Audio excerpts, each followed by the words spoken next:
Good evening, everyone. When you were in high school, did you know what you wanted to do when you graduated? Well, some of you might say yes. Others are probably like myself and had no idea. My name is Marlene Martinez. I'm a paraprofessional for the Board of Education. A para is a teaching assistant who works to provide instructional services to students under the supervision of a certified teacher. I'm a para who works one-on-one with students in special education. I've decided after working years with special ed, I wanted to become a child psychologist. I remember a time with one of my students, Christopher, who had a hard time sitting down during group. During a 30-minute group, Christopher would get up about 50 times.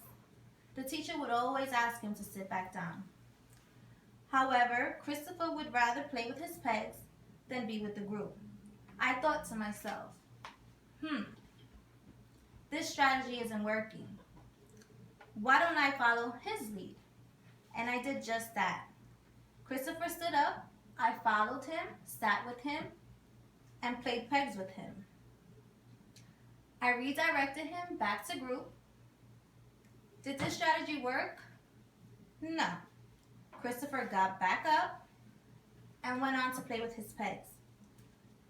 I continued the strategy for days and weeks, and eventually Christopher started to sit for longer periods of time. By the end of the school year, Christopher was no longer getting up.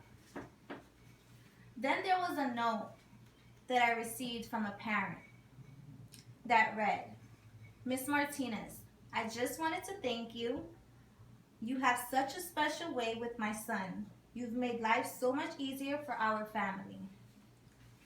Even though it took me 10 years after graduating high school to find my path, I really enjoy working with students and their families, and with personal challenges and everyday stresses. I'm very excited on my journey to become a child psychologist. Thank you.